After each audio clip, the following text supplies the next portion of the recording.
Hi friends, welcome to Save Money YouTube channel. நம்ம சேனல்ல நம்ம ஃபினான்ஷியல் ரிலேட்டடான வீடியோஸை கண்டினியூஸா பார்த்துட்டு வந்துட்டு இருக்கோம். அந்த வகையில நம்ம போன வீடியோல இப்ப இருக்க இந்த பேண்டமிக் சிச்சுவேஷன், இந்த COVID-19 கொரோனா வைரஸ் எஃபெக்ட் காரணமா தமிழ்நாடு கவர்மெண்ட் ஒரு 3 முக்கியமான ஜிஓ பாஸ் பண்ணிருக்காங்க. முதல்ல ஏர்ன்டு லீவ் தமிழ்நாடு கவர்மெண்ட் எம்ப்ளாயிஸ்க்கு கொடுத்துட்டு வந்துட்டு இருந்த சரண்டர் லீவ் என்கேஷ்மெண்ட் அந்த பெனிஃபிட்டை தற்காலிகமா 1 இயருக்கு ஸ்டாப் பண்ணிருக்காங்க. அதனால ஒரு கவர்மெண்ட் எம்ப்ளாய்க்கு எவ்வளவு ஃபினான்ஷியல் லாஸ் ஏற்படும் அப்படிங்கறத பத்தின ஒரு எக்ஸாம்பிளோட போன வீடியோல நம்ம பார்த்திருந்தோம். அந்த வீடியோவோட லிங்கை கீழே டிஸ்கிரிப்ஷன்லயும் மேல ஐ ஐகான்லயும் கொடுக்குறோம். அந்த வீடியோ பார்க்காதவங்க மேல இருக்க ஐ ஐகான் கிளிக் பண்ணி நீங்க அந்த வீடியோவை பார்த்துக்கலாம். ஸோ இந்த வீடியோவில் தமிழ்நாடு கவர்மெண்ட் எம்ப்ளாயோட ரிட்டையர்மெண்ட் ஏஜை 58 வயசுலேருந்து 59 வயசாக உயர்த்தி இருக்கிறாங்க. இதனால ஒரு கவர்மெண்ட் எம்ப்ளாய்க்கு ஃபினான்ஷியலாக பெனிஃபிட்டா இல்லை லாஸா, என்னென்ன பெனிஃபிட்ஸ் இருக்கு, இதில் ஏதாவது பாதகங்கள் இருக்கா அப்படிங்கிறத பற்றி நம்ம இந்த வீடியோவில் பார்க்கலாம். நம்ம வீடியோக்குள்ளே போகிறதுக்கு முன்னாடி நம்ம சேனலை நீங்கள் புதுசாக பார்க்குறவரா இருந்தால் சப்ஸ்கிரைப் பண்ணுங்கள், லைக் பண்ணுங்கள், ஷேர் பண்ணுங்கள். வாங்க வீடியோக்குள்ளே போகலாம்.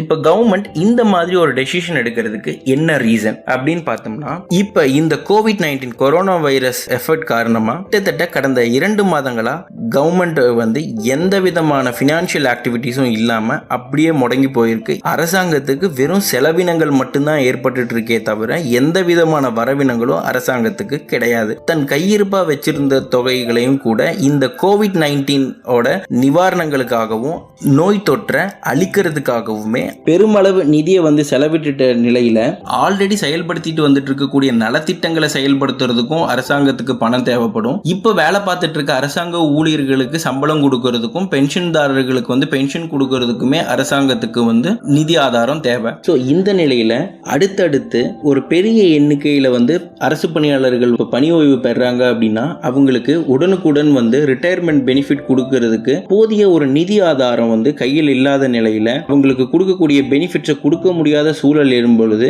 அது அரசாங்கத்தோட நம்பகத்தன்மையவே ஒரு பெரிய கேள்விக்குறியாக்கிடும். அதனால அரசாங்கம் இப்ப என்ன டெசிஷன் எடுத்திருக்காங்க அப்படின்னா, தமிழ்நாடு கவர்மெண்ட் எம்ப்ளாயோட ரிட்டையர்மெண்ட் ஏஜ் 58 வயசு அப்படிங்கறத 59 வயசா உயர்த்தி இருக்கிறாங்க. அது மூலமா அரசாங்கத்துக்கு இன்னும் 1 வருஷம் டைம் கிடைக்கும். இப்போ ஒருத்தர் இந்த மாசம் ரிட்டையர்மெண்ட் ஆகிறார் அப்படின்னா அவருக்கு இந்த மாசமே கொடுக்க வேண்டிய ரிட்டையர்மெண்ட்டை 1 வருஷம் தள்ளி அடுத்த வருஷம் அவரோட ரிட்டையர்மெண்ட் பெனிஃபிட்டை கொடுத்தா போதும். இது ஒருத்தர் 2 பேர் அப்படின்னா இது அரசாங்கத்துக்கு பெரிய ஒரு பேர்டன் இருக்காது. இந்த எண்ணிக்கை கூடும்போது தான் அது ஒரு பெரிய ஒரு நிதி சுமையை அரசாங்கத்துக்கு ஏற்படுத்துது. ஸோ அதுக்காக தான் அரசாங்கம் இப்போ இந்த மாதிரி ஒரு முடிவை எடுத்திருக்கிறாங்க. அப்படின்னா அரசாங்கம் ஏன் இதை முன்கூட்டியே திட்டமிடலையா? அப்ப முன்கூட்டியே இவங்களுக்கெல்லாம் நிதி ஒதுக்கி வைக்கலையா? இந்த வருஷம் இவ்வளவு பேர் ரிட்டையர்ட் ஆவாங்கன்னு அரசாங்கத்துக்கு தெரியாதா? அதுக்கெல்லாம் ஏன் அரசாங்கம் திட்டமிடாம அதை பட்ஜெட்ல ஏன் ஒதுக்காம விட்டுட்டாங்களா அப்படின்னா கிடையாது.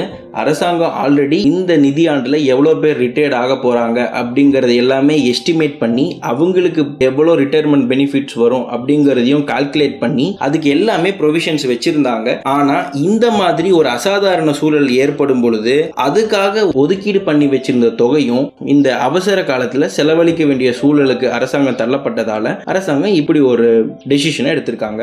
சோ இந்த நடவடிக்கை இப்போ ஒரு அரசாங்க ஊழியருக்கு எந்த விதமான ஒரு தாக்கத்தை ஏற்படுத்த போகுது அப்படிங்கறத ஒரு பிராக்டிக்கல் எக்ஸாம்பிளோட நம்ம பார்க்கலாம். இப்ப இந்த அரசாணையில கவர்மெண்ட் என்ன சொல்லியிருக்காங்கன்னா, இந்த ஆணை உடனடியா அமலுக்கு வருது. 31/5/2020 இருந்தே எந்த அரசாங்க ஊழியர்கள்லாம் பணி ஓய்வு பெற இருக்காங்களோ அவங்க எல்லாமே ரிட்டையர்மெண்ட் ஆகிறதுக்கு ரிட்டையர்மெண்ட் ஏஜ் 58 இருந்து 59 உயர்த்தினதா சொல்லியிருக்கிறாங்க. ஸோ அப்ப நம்ம 31/5/2020 58 வயது பணி அடைந்த ஒருத்தர் ஓய்வு பெற இருக்கிறாரு.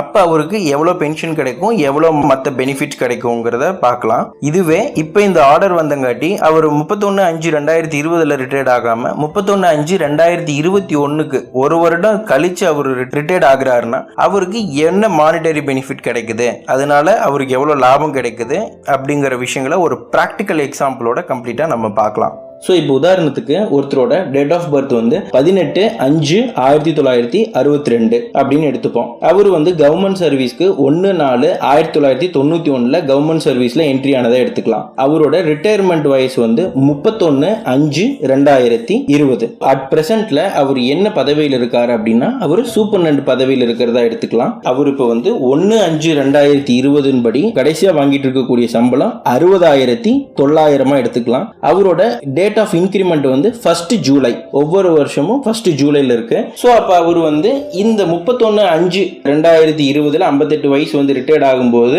இன்னும் 2 மாசம் இருக்கங்காட்டி அவருக்கு இன்கிரிமெண்ட் கிடைக்காது. ஸோ அப்போ அவரோட லாஸ்ட் பே வந்து 60,900 தான். அப்போ அவருக்கு அதிகபட்சமா கிடைக்கக்கூடிய பென்ஷன் அமௌண்ட் வந்து அவர் கடைசியா வாங்கிட்டு இருக்க ஊதியத்தில் 50% அப்படின்னா 30,450 ரூபாய் அவருக்கு அதிகபட்சமா பென்ஷன் கிடைக்கணும். அவர் வேலைக்கு சேர்ந்த நாள்ல இருந்து அவர் ரிட்டையர்ட் ஆக வரைக்கும் அவரோட மொத்த பணி நாட்கள் எவ்வளவு வருது அப்படின்னா 29 வருஷம் 2 மாசம். அதுதான் அவரோட நெட் குவாலிஃபைங் சர்வீஸ். அப்ப அதை பென்ஷனுக்கு எடுத்துக்கிட்டோம் அப்படின்னா பென்ஷனுக்கு வந்து அதிகபட்சமா 60 அரையாண்டுகள் எடுத்துக்கலாம். டிசிஆர்ஜி டெத் கம் ரிட்டையர்மெண்ட் கிராஜுவேட்டுக்கு வந்து அதிகபட்சமா 66 அரையாண்டுகள் வந்து டிசிஆர்ஜி கால்குலேஷனுக்கு எலிஜிபிள். ஸோ அந்த வகையில் அவருக்கு அதிகபட்சமா பென்ஷனுக்கு வந்து அவருக்கு எத்தனை அரையாண்டுகள் எடுக்கலாம் அப்படின்னா 29 × 2 58 அரையாண்டுகள் தான் இருக்கு. ஸோ அவர் வந்து ஃபுல் பென்ஷன் வாங்குறதுக்கு அவருக்கு 2 அரையாண்டுகள் வந்து இங்க அவருக்கு 10ல அவரோட மொத்த சர்வீஸ் 29 வருஷம் 2 மாசம் இருக்கங்காட்டி தகுதியான அரையாண்டுகள் வந்து அவருக்கு 29 × 2 58 அரையாண்டுகள். அப்ப அவருக்கு ஃபுல் பென்ஷன் அவர் எலிஜிபிள் ஆகல. அப்ப டிசிஆர்ஜிக்கும் அதிகபட்சமா அவருக்கு வந்து 58 அரையாண்டுகள் கிடைக்கும். இப்ப நம்ம பென்ஷன் கால்குலேஷன் பார்க்கலாம். சோ இதான் pension formula. Last paid run into number of qualifying half years divided by 60 whole divided by 2. So இப்போ பென்ஷன் கால்குலேஷனை பார்க்கலாம். அவரோட லாஸ்ட் பேட் ரான் எவ்வளோனா 60,900 ரூபாய். Number of qualified of year வந்து இவருக்கு 58 வருஷம் டிவைடட் பை 60.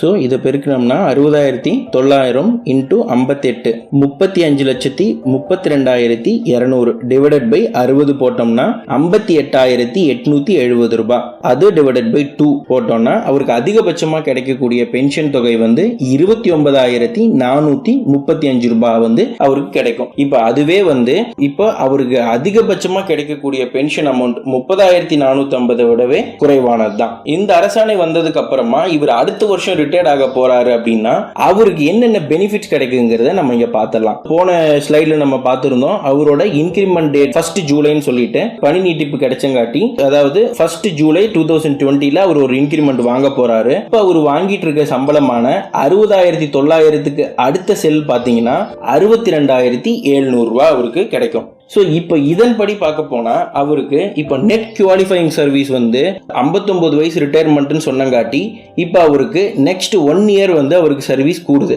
அப்போ பார்த்தீங்கன்னா அவருக்கு மொத்தமாக 30 வருஷம் 2 மாதம் சர்வீஸ் ஆகும். அப்போ பென்ஷன் கால்குலேஷனுக்கு 30 × 2 போட்டோம்னா 60 அரையாண்டுகள். அப்போ பென்ஷனுக்கு இருக்கக்கூடிய மேக்சிமம் ஆஃப் இயர்ஸ் எலிஜிபிலிட்டியில் அவர் வந்துடுறாரு. அப்படி பார்த்தீங்கன்னா 30 × 2 60 அரையாண்டுகள் அவர் அடைஞ்சிட்டங்காட்டி அவருக்கு மேக்சிமம் பென்ஷன் வந்து இப்ப அவரு எலிஜிபிள் ஆயிடுறாரு. அடுத்து டிசிஆர்ஜிக்கும் 2 அரையாண்டுகள் கூடி அவருக்கு 30 × 2 60 அரையாண்டுகள் கிடைச்சிருது. ஆனா அதுல அதிகபட்சமா இருக்கக்கூடிய அரையாண்டுகள் வந்து 66. சர்வீஸ் கம்மியா இருக்கங்காட்டி அவருக்கு மேக்சிமமே 60 அரையாண்டுகள் தான் அவருக்கு கிடைக்குது. இதுவே இந்த ஜியோ வர்றதுக்கு முன்னாடி அவருக்கு வெறும் 58 அரையாண்டுகள் தான் கிடைச்சது. இப்போ அவரோட பென்ஷன் கால்குலேஷன் பார்க்கலாம். 62,700 × 60/60 60 அடிச்சிட்டோம்னா 1. ஸோ 62,700 டிவைடட் பை 2 போட்டிங்கன்னா 31,350 ரூபாய் வந்து அவருக்கு பென்ஷன் அமௌண்ட். இப்போ அவருக்கு மேக்சிமம் எலிஜிபிள் பென்ஷன் அமௌண்ட் எவ்வளவோ அதே அமௌண்ட்டை இப்போ அவருக்கு கிடைச்சிடுறது. அப்படி பார்க்கும்போது இந்த ஜியோ வந்தங்காட்டி ஃபுல் பென்ஷனுக்கு எலிஜிபிள் இல்லாம 1 வருஷம் கம்மியா இருந்த கவர்மெண்ட் எம்ப்ளாயிஸ்க்கு எல்லாருக்குமே இந்த ஒரு அரசாணை வந்து ஒரு பெரிய வரப்பிரசாதம் தான் சொல்லணும். அடுத்து டிசிஆர்ஜி கால்குலேஷன் பார்த்தலாம். 58 வயசுல இப்ப ஒரு ரிட்டையர்ட் ஆகிறதா இருந்ததுன்னா அவரோட லாஸ்ட் பேட் ஆன் 60,900, அதுக்கு 17% டிஏ போட்டீங்கன்னா 10,353 ரூபாய் இன்டூ 58, அது அவரோட தகுதியான அரையாண்டுகள் 58 டிவைடட் பை 4 அப்படி போட்டீங்கன்னா மொத்தமா அவருக்கு கிடைக்கக்கூடிய எலிஜிபிள் டிசிஆர்ஜி அமௌண்ட் வந்து 10,33,169 ரூபாய் அவருக்கு கிடைச்சிருக்கும். இதுவே அவருக்கு 1 வருஷம் பணி நீட்டிப்பு கொடுத்து 59 வயசுல அவர் ரிட்டையர்ட் ஆகிறங்காட்டி அவருக்கு கிடைக்கக்கூடிய தொகை வந்து பாத்தீங்கன்னா அவரோட லாஸ்ட் பேடான 62,700, அதாவது 1 ஜூலை 2020 ஒரு இன்கிரிமெண்ட் கொடுத்ததுக்கு அப்புறமா பிளஸ் டிஏ 17% இன்டூ இப்ப அவரோட தகுதியான அரையாண்டுகள் 60 டிவைடட் பை 4 போடும்போது அவருக்கு அதிகபட்சமா கிடைக்கக்கூடிய டிசிஆர்ஜி அமௌண்ட் 11,385 ரூபாய். சோ இது மட்டும்தான் அவருக்கு பெனிஃபிட்டா அப்படின்னா இல்ல. வாங்க மொத்த பெனிஃபிட் என்னங்கிறதையும் பார்த்துடலாம். அந்த 1 வருஷம் சம்பளம் கிட்டத்தட்ட கிட்டத்தட்ட 7,48,800 ரூபா.